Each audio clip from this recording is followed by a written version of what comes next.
तो प्यारे बच्चों, एक बार फिर से आप सभी का आपके अपने यूट्यूब चैनल एसकेएम स्टडी के इस लेटेस्ट वीडियो में बहुत बहुत स्वागत है। तो प्यारे बच्चों, अब आपके लिए एक नया पेपर लेकर हाजिर हुए हैं जो कि 2022 का पेपर है। और एग्ज़ाम में आप जानते हैं कि पिछले साल के ही पेपर सबसे ज़्यादा रिपीट होते हैं।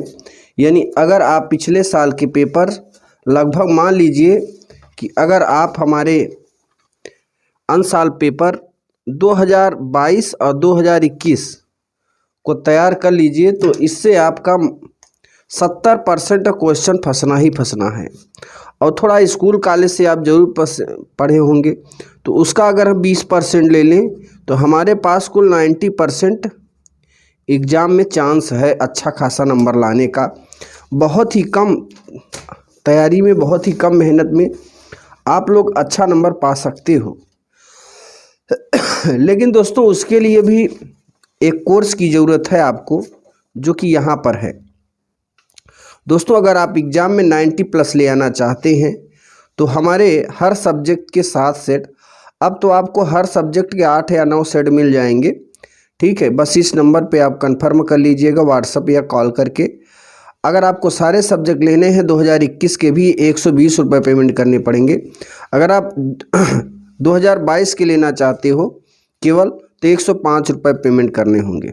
ठीक है, तो जो बच्चे अच्छा नंबर ले आना चाहते हैं आपके लिए ये 105 रुपये कुछ नहीं है। हर रोज़ आप 50-60 रुपये खर्चा कर देते हो, लेकिन एग्ज़ाम के लिए आप 105 रुपये अगर नहीं खर्च कर पाए तो समझ लीजिए आपका जो तैयारी है वो कमज़ोर हो जाएगा। ठीक है, तो जो बच्चे अच्छा नंबर ले आना चाहते हैं हमारे इस नंबर पेमेंट करके व्हाट्सएप नंबर पर आपको PDF 7 सेट का भेजा जाएगा। ठीक है, और 120 रुपये पेमेंट करेंगे तो आपको 10 सेट का सल्यूशन बोर्ड की कॉपी में, ये आप जो बोर्ड की कॉपी देख रहे हो इसी बोर्ड की कॉपी में इस तरीके का पूरा सल्यूशन देख रहे किया गया है। ठीक है, कैसे लिखना है इसमें सब बना हुआ है, तो आप इसको ज़रूर ख़रीदना चाहिए आप सभी को। तो जो बच्चे अच्छा नंबर ले आना चाहते हैं वो हमारे 5 सब्जेक्टों को परचेज कर सकते हैं। परचेज करने के लिए ये आपका व्हाट्सएप नंबर है।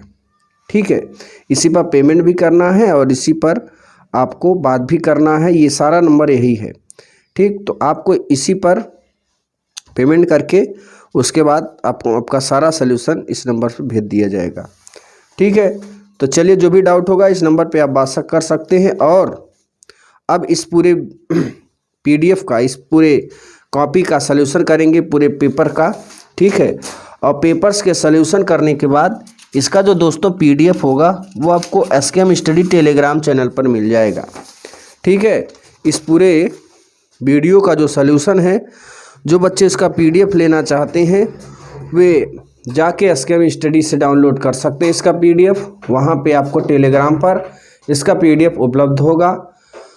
ठीक है, हर वीडियो का PDF अगर आपको पाना है तो हमारे एसकेएम स्टडी टेलीग्राम को ज्वाइन करें।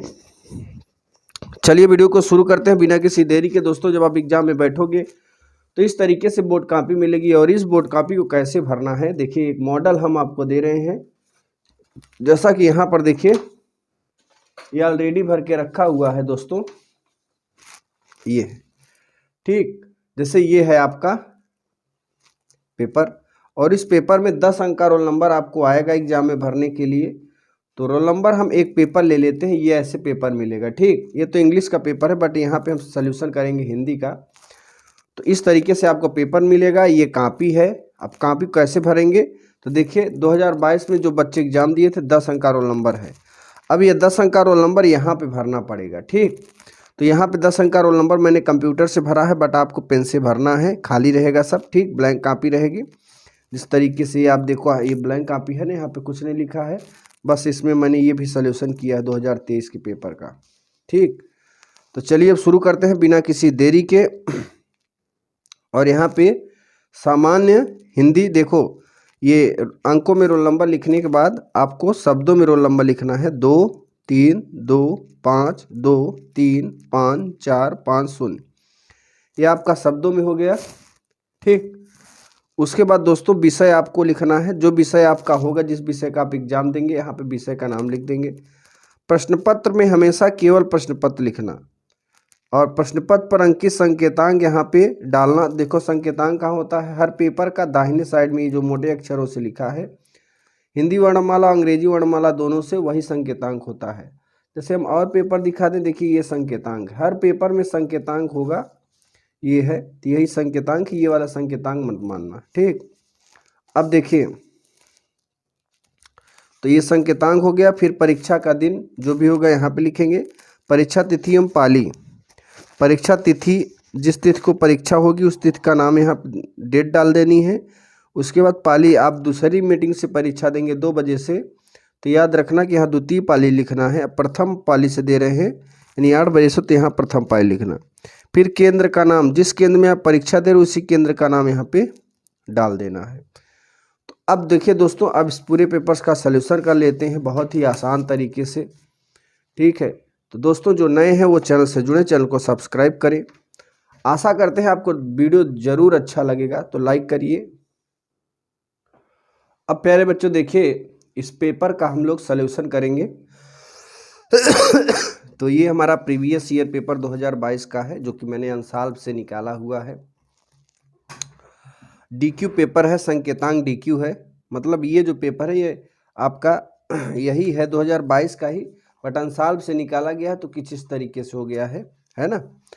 अब देखिए पहला क्वेश्चन, देखो सारे प्रश्न का किस तरीके से आपको एग्जाम में लिखना है, ये ऐसे प्रश्न उतारना।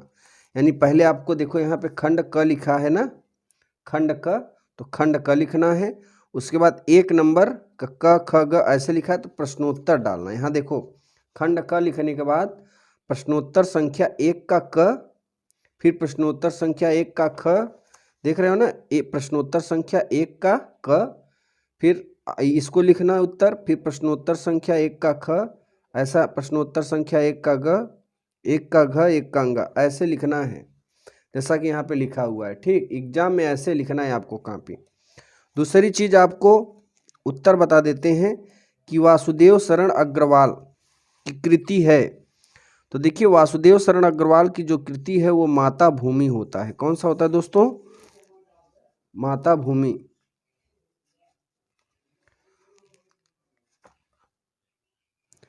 अब देखिए निम्नलिखित में से हजारी प्रसाद द्विवेदी रचना नहीं है, तो ध्यान देना दोस्तों, हिंदी साहित्य की भूमिका हजारी प्रसाद द्विवेदी रचना ने नहीं की, विचार और वितर्क भी नहीं की, साहित्य का मर्म भी नहीं की। तो याद रखना हजारी प्रसाद द्विवेदी जो रचना किए थे वे विल्लेश सुर बकरिहा को किए थे, ठीक है। अगला क्वेश्चन, निम्नलिखित में से प्रोफेसर जी सुंदर रेड्डी की रचना है।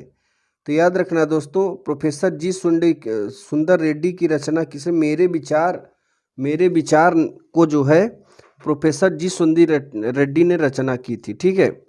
अगला है अग्नि की उड़ान पुस्तक के रचनाकार हैं। तो दोस्तों अग्नि की उड़ान पुस्तक के रचनाकार कौन है? तो ध्यान देना, डॉक्टर APJ अब्दुल कलाम, ठीक है। ये अग्नि उड़ान पुस्तक के रचनाकार हैं।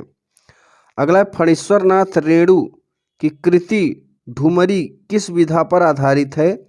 तो ध्यान देना मेरे प्यारे बच्चों, फणीश्वर नाथ रेणु ढूमरी जो है कहानी विधा पर आधारित है। किस पर? कहानी पर। अगला देखिए, अब आ जाते हैं दूसरे का क।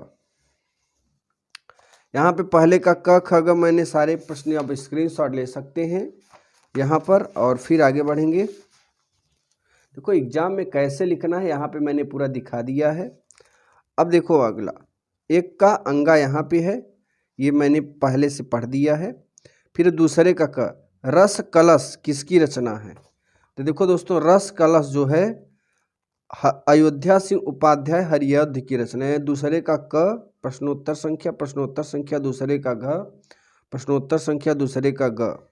तो दूसरे का क में देखिए रस कलश किसकी रचना है? तो याद रखना दोस्तों, रस कलश जो है अयोध्या सिंह उपाध्याय हरियौध की रचना है। अगला है मैथिली शरण गुप्त की महाकाव्यात्मक कृति है। तो मैथिली शरण गुप्त की काव्यात्मक कृति क्या है? साकेत है। क्या दोस्तों? साकेत है।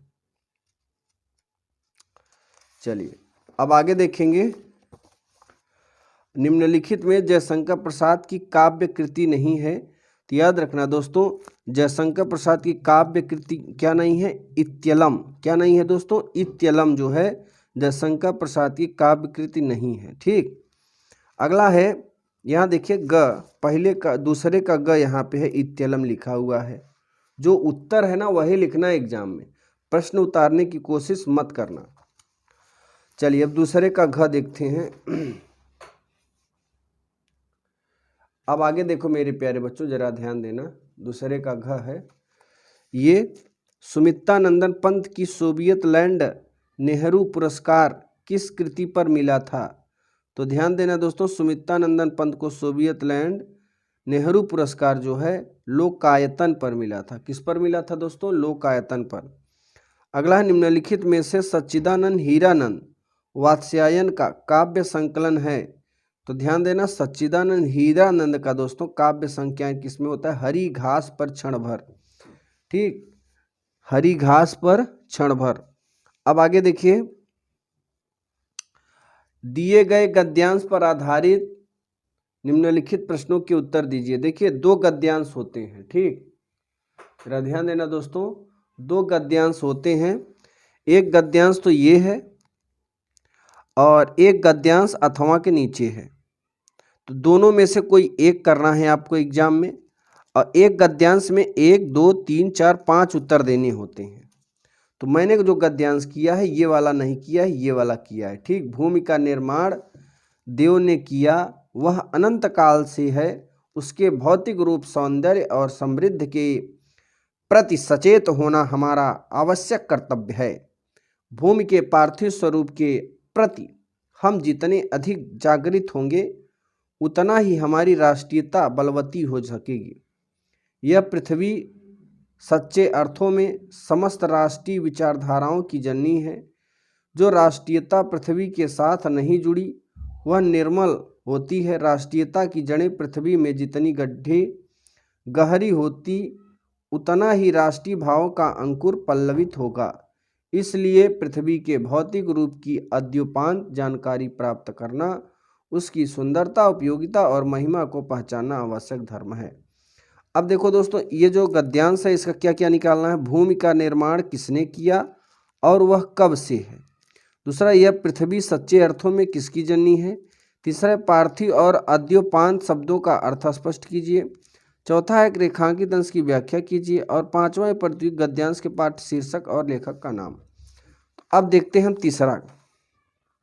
ये देखिए तीसरा है, तो तीसरे में थोड़ा आगे पीछे मैंने लिख दिया है। तो ये तीसरे का जो ये गद्यांश है इसका पहला उत्तर अंगा नंबर दे रहे हैं ना,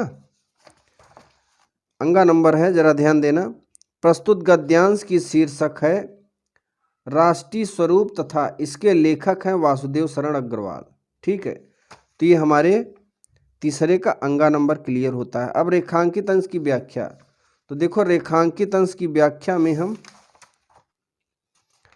घ नंबर देखते हैं। ये देखो घ नंबर यहाँ पे है। ठीक, थोड़ा आगे पीछे हो गया है, ये घ नंबर है तीसरे का, रेखांकित अंश की व्याख्या। दोस्तों रेखांकित अंश की व्याख्या में क्या किया इन्होंने? राष्ट्रीयता की जड़ें पृथ्वी में जितनी अधिक गहरी होती हैं उतना ही राष्ट्रीय भावों का अंकुर पुष्पित एवं पल्लवित होता है। अर्थात राष्ट्रीयता का आधार जितना अधिक सशक्त होगा राष्ट्रीय भावनाएं भी उतनी ही अधिक विकसित होंगी। अतः प्रारंभ से अंत तक पृथ्वी के भौतिक स्वरूप की जानकारी रखना, उसके रूप पृथ्वी के भौतिक स्वरूप की जानकारी रखना तथा इसके रूप, सौंदर्य, उपयोगिता एवं महिमा को पहचानना प्रत्येक मनुष्य का न केवल कर्तव्य है अर्थात अपितु उसका धर्म भी है। ठीक, ये तो आपका तीसरा हो गया घ। अब आ जाते हैं अगला नंबर। अब ग नंबर देखो, ग नंबर यहाँ पे है। ग नंबर उत्तर क्या है?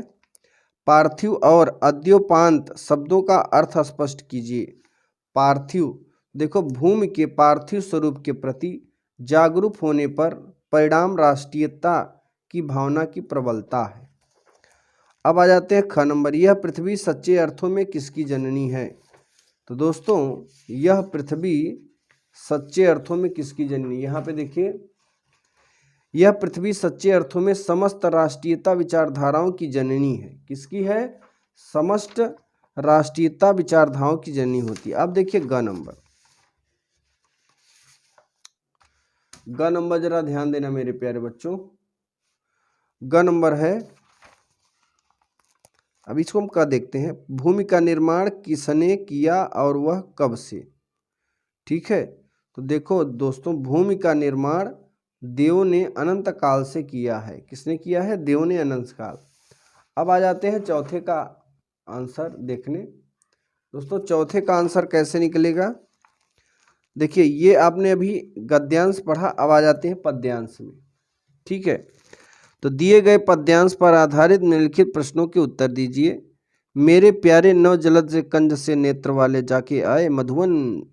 ठीक, ये गद्यांश है, इसमें आपको 5 उत्तर देना है। कौन कौन देना है आपको दिखा देते हैं यहाँ तक। इसमें भी अथवा में होता है, तो चाहे अथवा के ऊपर वाला करो चाहे अथवा के नीचे। और इसमें जो उत्तर है क है, संदेश प्रेमिका ने नव जलद से कंज से नेत्र वाले शब्द किसके लिए प्रयोग किया। ठीक, तो यहाँ क है, जरा ध्यान देना। ये संदेश प्रेमिका ने नव जलद से कंज से नेत्र वाले शब्द श्री कृष्ण के लिए प्रयोग किया है। तो यहाँ पे क जो है यहाँ पे लिखा हुआ है। ठीक, और अंगा यहाँ पे थोड़ा आगे पीछे हो गया है। अब आगे देखिए,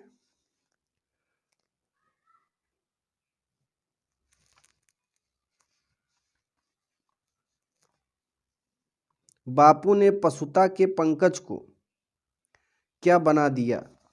बापू ने पशुता के पंकज को क्या बना दिया। तो याद रखना दोस्तों, ये सॉरी ये वाला नहीं है, ये नहीं है, ये है ना, ये मधुबन जाकर किसने कोई संदेश नहीं दिया। तो दोस्तों याद रखना, संदेश प्रेमिका ने नव जलद को कंज से नेत्र वाले शब्द श्री कृष्ण के लिए प्रयोग किया। यह है, श्री कृष्ण ने मथुरा जाकर कोई संदेश नहीं भेजा है। अब देखिए है ग, बावली और अल्प शब्दों का अर्थ लिखिए। तो बावली, बावली माने होता है पागल, अल्प माने होता है थोड़ा। ठीक, अब आ जाते हैं घ में, रेखांकित अंश की व्याख्या करना है घ नंबर में। तो दोस्तों रेखांकित अंश की व्याख्या में राधा जी पवन से कहती हैं कि जब तुम मेरे भवन से थोड़ा आगे की ओर बढ़ोगे तो भोले भाले वन पेड़ ललाए मिलेंगी, लेकिन वहाँ पर रुकना मत, आगे की ओर बढ़ते ही जाना है। तो दोस्तों ये रहा आपके सभी प्रश्न का उत्तर। ठीक, एक और है इसमें, उपर्युक्त पद्यांश से संबंधित कविता का शीर्षक तथा उसके रचयिता हैं। ये आपको यहाँ देखिए, हमारे प्रस्तुत पद्यांश पाठ्य पुस्तक से शीर्षक पवन द्वितिका है, अध्यय सिंह उपाध्याय हरिऔध इसके रचनाकार है। तो ये रहा आपके चौथे प्रश्न का सारा उत्तर। अब आ जाते हैं हम 5वें प्रश्न में।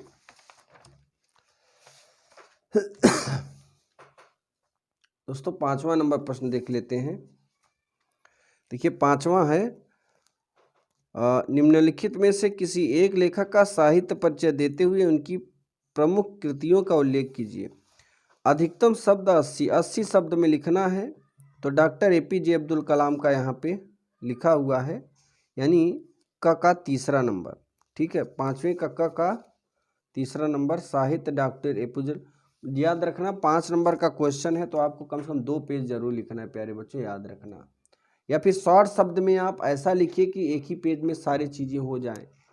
ठीक, चलिए ये रहा आपके APJ अब्दुल कलाम का जीवन परिचय, और ये दूसरा पेज रहा। ठीक, आगे बढ़ेंगे।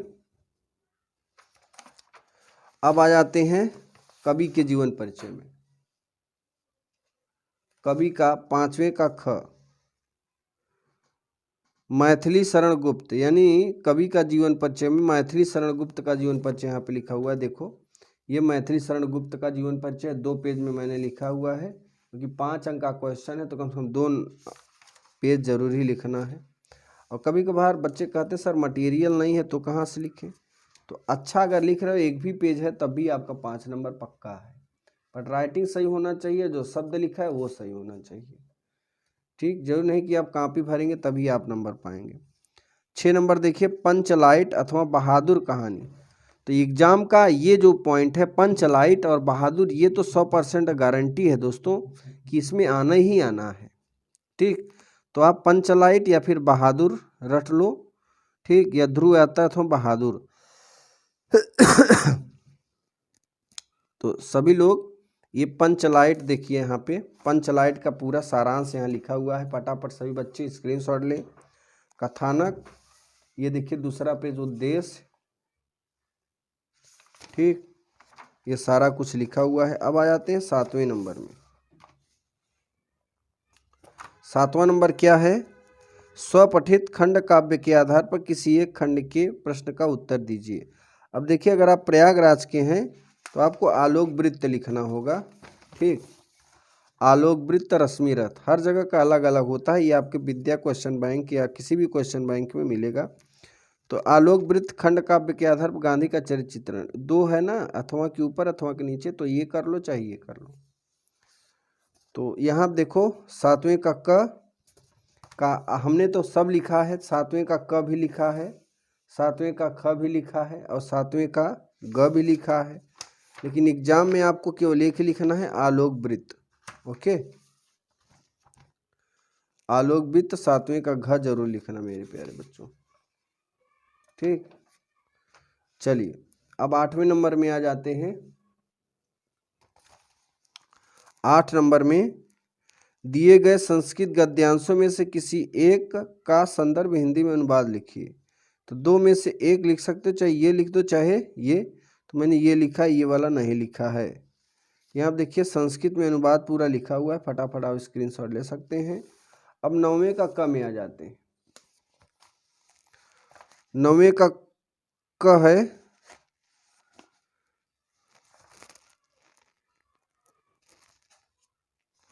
नौवें का क। दोस्तों ये एक और है इसमें 8वें ख में कि दिए गए श्लोकों में से किसी एक का संदर्भ हिंदी में। अब ये बहुत सरल है, आप इसका लिख लेना। ठीक, ये आपके होमवर्क के लिए छोड़ा गया है। 9 नंबर है, हिंदी मुहावरे और लोकोक्तियों में से किसी एक का अर्थ लिख के अपने वाक्यों में प्रयोग कीजिए। अथ जल गगरी छलकत जाए, या फिर अथ गल जजरी गगरी छलकत जाए वाला यहाँ पे है। तो 9वें का ये उत्तर है, यानी ओझा व्यक्ति प्रदर्शन अधिक करता है। ठीक है, अब आगे देखिए, निम्नलिखित शब्दों के संधि विच्छेद का सही विकल्प। ये तो छोटा छोटा प्रश्न है, यहाँ पे देखो सारा उत्तर यहाँ पे लिखा हुआ है, इसको हम नहीं समझाएंगे, ये आप जरूर समझ लेना अपने से। बड़े प्रश्न देखते हैं। ठीक, 11 से आते हैं। 11 में निम्नलिखित शब्द युग्मों का सही अर्थ चयन करके लिखिए। तो अविराम, अभिराम में कौन है? लगातार, सुंदर। ठीक, जलद, जलद में कौन है? बादल और समुद्र। निम्नलिखित में से किसी एक शब्द के 2 अर्थ। मित्र, मित्र में यानी 11वें का ख। देखिए 10वें का ख स कितने हैं, सब चीज लिखे, फटाफट आप स्क्रीनशॉट ले सकते हैं। 11वें का क यहाँ पे पूरा लिखा हुआ है और ख भी है। ठीक, 11वें का ख भी है, मित्र का है, सखा, दोस्त। ठीक है, 11वें का ख है ये। फिर ये ग है। ओके, तो और यहाँ पे निम्नलिखित में से के लिए एक शब्द का चयन करके लिखिए। जो ईश्वर में विश्वास करता हो वो आस्तिक होता है, जो गलत कार्य के हट रखे दुराग्रही होता है। ठीक, अपने निम्नलिखित किन्हीं 2 वाक्यों को शुद्ध करके लिखिए। एक पद्यांश नौकरी विहार कविता में, क्या मेरा तौलिया सूख गया। तो यहाँ पे घ का जो है, या फिर यह पद्यांश नौका विहार कविता से संग्रहित है। तो यहाँ पे ये गलत है, तो यहाँ पे लिख देंगे संग्रहित, संग्रहित। ये देखो मात्रा पाई नीचे लगा हुआ है। ठीक, अब क्या मेरा तौलिया सूखा गया है, तो यहाँ पे मेरा तौलिया सूख गया है लिखना चाहिए। देखो सूख गया, सूखा गया नहीं लिखना चाहिए। अब 12 में देखिए, 12 में वीर अथवा करुण रस का लक्षण और उदाहरण दीजिए। तो 12 में वीर रस का ये पूरा लिखा हुआ है। ठीक, और फिर श्लेष अथवा प्रेक्षालंकार का लक्षण, तो श्लेष अलंकार 12 का ख भी यहाँ पे देखो, 12 का ये आपका, ये 12 का क है, ये लिखा हुआ है। ठीक, वीर रस, फटाफट स्क्रीनशॉट ले सकते हैं प्यारे बच्चों। फिर अब आ जाइए आगे। अब 12 का ग देखिए, दोहा लिखने के लिए बोला है। 12 का ग में दोहा अथवा कुंडली छंद का लक्षण, तो 12 का ग है, दोहा पूरा यहाँ पे लिखा है और कुंडली छंद का लक्षण भी लिखा है। फिर 19 नंबर में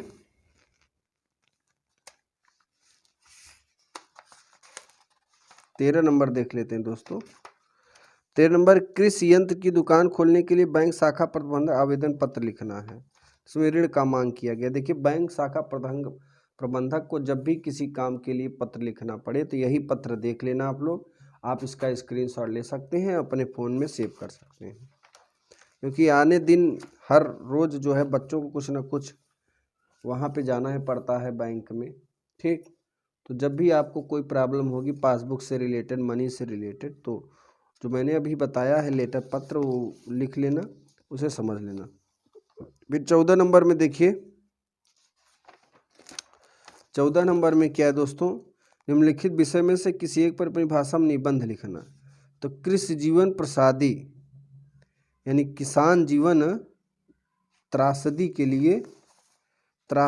लिए, किसान जीवन त्रासदी के लिए निबंध लिखा है मैंने यहाँ तक। तो एक पेज ये हो गया, ये हमारा दूसरा पेज हो गया, फटाफट स्क्रीनशॉट लेंगे। और फिर ये हो गया तीसरा पेज। ठीक दोस्तों, इस तरीके से ये पूरा पेपर यहाँ पे कंप्लीट होता है। और जो बच्चे हमारे कोर्स को परचेज करना चाहते हैं वो हमारे इस नंबर संपर्क कर सकते हैं। अगर हमारे इस परचेज को करते हुए तो 105 रुपये में ऑल सब्जेक्ट मिल जाएंगे।